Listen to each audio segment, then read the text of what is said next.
आज हम लोकगीत देखेंगे। लोकगीत मध्य प्रदेश की। मध्य प्रदेश में लोकगीत देखते हैं। लोगों के द्वारा गाए जाने वाला गीत लोकगीत कहलाता है। इसमें हर क्षेत्र जैसे बुंदेलखंड है, बघेलखंड है, मालवा है, हर क्षेत्र में अलग अलग प्रकार से गाए जाते हैं। जिस प्रकार से हम देख सकते हैं कि जैसे आल्हा गायन बुंदेलखंड, इसकी एक रचना है आल्हा खंड करके जागनिक की।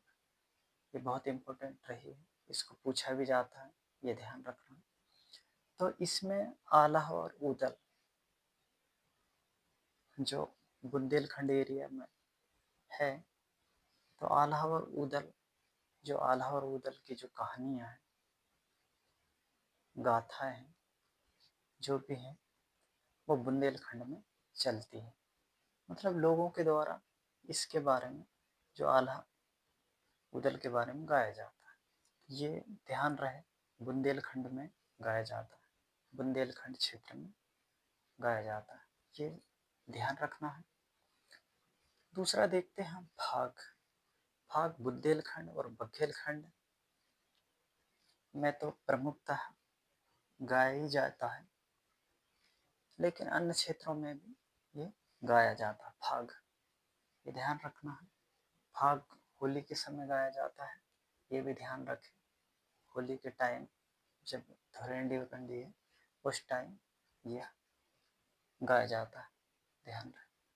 सज्जा गीत, ये सज्जा गीत मालवा क्षेत्र में चलता है, मालवा अंचल में सज्जा गीत चलता है, ये भी ध्यान रखें।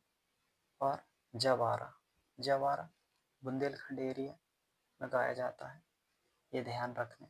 ये बुंदेलखंड क्षेत्र के लोकगीत है, यह ध्यान रखें। बघेलखंड, बघेलखंड में वेरहा, विदेशिया और दीवारी। बघेलखंड में वेरहा, विदेशिया और दीवारी, ये बघेलखंड में गाया जाता है।